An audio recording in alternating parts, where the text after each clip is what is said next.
9 വർഷക്കാലത്തെ നീണ്ട ഭരണം. ഒടുവിൽ കനേഡിയൻ പ്രധാനമന്ത്രി ജസ്റ്റിൻ ട്രൂഡോ രാജിവെച്ചിരിക്കുന്നു.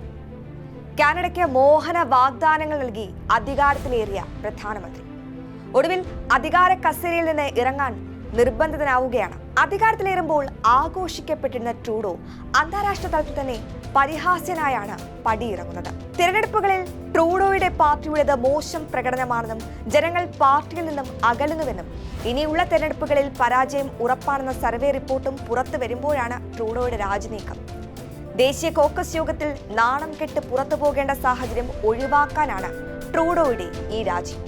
പക്ഷേ അവിടെയും ചില ചോദ്യങ്ങളുണ്ട്. കാനഡയിലെ ഈ രാഷ്ട്രീയ പ്രതിസന്ധിക്ക് പിന്നിൽ ട്രൂഡോ മാത്രമാണോ കാരണം? കാനഡയിലെ രാഷ്ട്രീയ അസ്ഥിരതയിൽ അമേരിക്കയ്ക്ക് എന്താണ് പങ്ക്? ട്രൂഡോയെ ജനവിരുദ്ധനാക്കിയത് ഇന്ത്യയോട് സ്വീകരിച്ച നിലപാടാണ്. കുടിയേറ്റവും പണപ്പെരുപ്പവും എങ്ങനെയാണ് ട്രൂഡോയെ ബാധിച്ചത്? ഈ രാജി ഇന്ത്യൻ വിദ്യാർത്ഥികൾക്ക് ആശ്വാസമാണോ അതോ ഭീഷണിയാണോ? കാനഡയിൽ ഇനി എന്ത് സംഭവിക്കും? നമുക്ക് പരിശോധിക്കാം.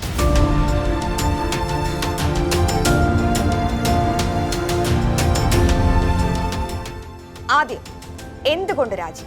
സ്വന്തം പാർട്ടി പോലും തന്നോടൊപ്പമില്ലെന്ന് മനസ്സിലാക്കിയ ട്രൂഡോ വേറെ പോംവഴികൾ ഇല്ലാത്തത് കൊണ്ടാണ് രാജി സമർപ്പിച്ചത്.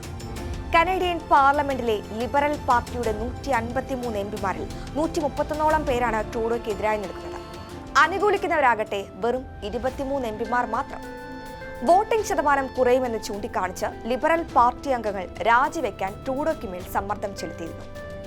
പുതിയ നേതാവിനെ തിരഞ്ഞെടുക്കുന്നതുവരെ കാവൽ പ്രധാനമന്ത്രിയായി ട്രൂഡോ തുടരും. പ്രതിപക്ഷത്തും സഖ്യകക്ഷിയിലും ആകെ ഒറ്റപ്പെട്ടതോടെ ശരിക്കും തലതാഴ്ത്തി പടിയിറങ്ങുകയാണ് ജസ്റ്റിൻ ട്രൂഡോ. എന്തൊക്കെ നയങ്ങളാണ് തിരിച്ചടിയായത്? രാജ്യത്തെ പണപ്പെരുപ്പം, കുടിയേറ്റ നയം ഉൾപ്പെടെയുള്ള വിഷയങ്ങൾ കൈകാര്യം ചെയ്യുന്നതിൽ ട്രൂഡോയ്ക്ക് സംഭവിച്ചത് വലിയ വീഴ്ചയാണ്. കുടിയേറ്റ നയത്തിൽ തന്റെ സർക്കാരിന് തെറ്റുപറ്റിയെന്ന് സമ്മതിച്ചത് ജസ്റ്റിൻ ട്രൂഡോ തന്നെയാണ്. ആ നയങ്ങളുടെ മറപറ്റി വ്യാജ കോളേജുകളും വൻകിട കമ്പനികളും നിക്ഷിപ്ത താൽപര്യങ്ങൾക്ക് വേണ്ടി കുടിയേറ്റ സംവിധാനത്തെ ചൂഷണം ചെയ്യും. മാത്രമല്ല, കുടിയേറ്റക്കാർ കൂടിയത് ഭവന പ്രതിസന്ധിയും പണപ്പെരുപ്പവും ഒക്കെ ഉണ്ടാക്കി. കാനഡയിലെ ആരോഗ്യ ഗതാഗത സംവിധാനങ്ങൾ മോശമായതും ട്രൂഡോയുടെ ഭരണവീഴ്ച തന്നെ. വിദ്യാഭ്യാസ മേഖല ഉൾപ്പെടെ താഴേക്ക് കൂപ്പുകുത്തി ന്യൂനപക്ഷങ്ങളോട് ട്രൂഡോ സ്വീകരിച്ച നിലപാട് എടുത്തു പറയേണ്ടതാണ്. ഇതാണ് കനത്ത തിരിച്ചടി നൽകിയത്.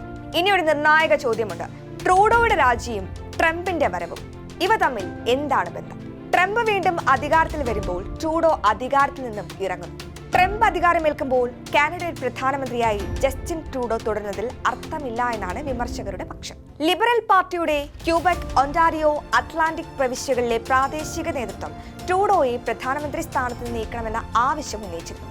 മാത്രമല്ല, ട്രംപ് കാനഡയുടെ ഗവർണർ എന്ന് ട്രൂഡോയെ വിശേഷിപ്പിച്ചതുമൊക്കെ വലിയ ചർച്ചയായതാണ്.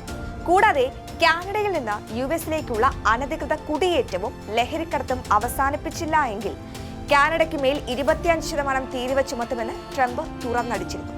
അതായത് ട്രംപ് വന്നാൽ ട്രൂഡോയുടെ ഭരണനയങ്ങൾക്കെല്ലാം കനത്ത തിരിച്ചടിയായിരിക്കും. സാമ്പത്തിക പ്രതിസന്ധി, US-ഉം ഇന്ത്യയുമായുള്ള പ്രശ്നങ്ങൾ, ഇവയൊക്കെ ട്രൂഡോ കൈകാര്യം ചെയ്യുന്ന രീതിയിൽ വലിയ പ്രതിഷേധങ്ങളാണ് ഉയർന്നത്. ഇന്ത്യയുമായുള്ള തർക്കം തിരിച്ചടിയായി. ഇന്ത്യയും കാനഡയും തമ്മിൽ നയതന്ത്ര ബന്ധം വഷളായതിന് പിന്നാലെ ട്രൂഡോയ്ക്ക് ജനപിന്തുണ നഷ്ടമായിരുന്നു. കാനഡയിലെ ന്യൂനപക്ഷങ്ങൾക്കെതിരെ ജനവിരുദ്ധ നിലപാട് സ്വീകരിച്ച ട്രൂഡോയ്ക്ക് ഭരണവിരുദ്ധ വികാരം തന്നെ നേരിടേണ്ടി വന്നു. നിജ്ജാർ വധത്തിന് പിന്നിൽ ഇന്ത്യയാണെന്ന ട്രൂഡോയുടെ ആരോപണത്തിന് വ്യക്തമായ തെളിവ് സമർപ്പിക്കാനാകാത്തതും തിരിച്ചടിയായി. ഇന്ത്യയിലെ കനേഡിയൻ നയതന്ത്ര ഉദ്യോഗസ്ഥരെ പുറത്താക്കിയതും വിലങ്ങുതടിയായി. മാത്രമല്ല, കാനഡയിലെ 8 ലക്ഷത്തോളം വരുന്ന സിഖ് വംശജരുടെ പ്രീതി സമ്പാദിക്കാൻ കൈവിട്ട കളിക്കിറങ്ങിയ ട്രൂഡോ സത്യം പറഞ്ഞാൽ നിലംപരിച്ച. കാനഡയിലെ വോട്ട് ബാങ്കായ ഖലിസ്ഥാൻകാരെ പ്രീതിപ്പെടുത്താനാണ് ട്രൂഡോയുടെ ശ്രമമെന്ന ആഗോളതലത്തിൽ കുറ്റപ്പെടുത്തലുകൾ ഉയർന്നു. ട്രൂഡോയെ താങ്ങി നിർത്തിയിരുന്നത് ഖലിസ്ഥാനോട് അനുഭാവമുള്ള ജഗ്മീത് സിംഗ് നയിക്കുന്ന ന്യൂ ഡെമോക്രാറ്റിക് പാർട്ടിയായിരുന്നു. അവരും കൈവിട്ടു. ഇനി ഈ രാജി ഇന്ത്യൻ വിദ്യാർത്ഥികളെ എങ്ങനെ ബാധിക്കും? കുടിയേറ്റ നിയന്ത്രണമടക്കം ജസ്റ്റിൻ ട്രൂഡോ കൊണ്ടുവന്ന മാറ്റങ്ങൾ ഇന്ത്യൻ വിദ്യാർത്ഥികൾക്ക് വലിയ ആശങ്കയായിരുന്നു സൃഷ്ടിച്ചത്.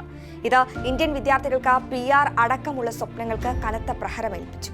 ഇമിഗ്രേഷൻ, ബോർഡർ കൺട്രോൾ നയത്തിൽ കാര്യമായ മാറ്റവും കാനഡ കൊണ്ടുവന്നിരുന്നു. കനേഡിയൻ ഗവൺമെന്റ് രാജ്യത്തിന്റെ അതിർത്തികളിൽ ഫ്ലാഗ് പോളിംഗ് അവസാനിപ്പിക്കുകയും ചെയ്തു.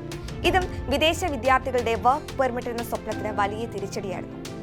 കാനഡയിൽ പഠിക്കുന്ന ഇന്ത്യൻ വിദ്യാർത്ഥികളോട് സ്റ്റഡി പെർമിറ്റുകൾ, വിസകൾ, വിദ്യാഭ്യാസ രേഖകൾ തുടങ്ങിയവയൊക്കെ വീണ്ടും സമർപ്പിക്കാൻ കാനഡ നിർദ്ദേശം നൽകി. ഇതും വിദ്യാർത്ഥികൾക്കിടയിൽ വലിയ തലവേദന സൃഷ്ടിച്ചു. ട്രൂഡോയുടെ രാജിയോടെ ഏതായാലും ഈ നിബന്ധനകൾക്കൊക്കെ താൽക്കാലിക ഇളവ് പ്രതീക്ഷിക്കാം. ലാസ്റ്റ് ബട്ട് നോട്ട് ലീസ്റ്റ്, കാനഡയിൽ ഇനി എന്ത്? ട്രൂഡോയുടെ രാജിക്ക് പിന്നാലെ പുതിയ നേതാവിനെ തിരഞ്ഞെടുക്കാനുള്ള യോഗം ഈ ആഴ്ച തന്നെ നടക്കുമെന്ന് ലിബറൽ പാർട്ടി അറിയിച്ചു കഴിഞ്ഞു. ഇനി ആരൊക്കെ വന്നാലും ട്രൂഡോ കാനഡയ്ക്ക് ഉണ്ടാക്കി വെച്ച ആ വലിയ തലവേദന ഇപ്പോഴൊന്നും ലിബറൽ പാർട്ടിയെ വിട്ടൊഴിയില്ല. അടുത്ത തെരഞ്ഞെടുപ്പിൽ കൺസർവേറ്റീവ് പാർട്ടി അധികാരത്തിൽ എത്തുമെന്നും റിപ്പോർട്ടുകൾ പുറത്തുവരുന്നു. കണ്ടറിയണം കാനഡയിൽ ഇനി എന്തൊക്കെ വഴിത്തിരിവുകൾ സംഭവിക്കുമെന്ന്.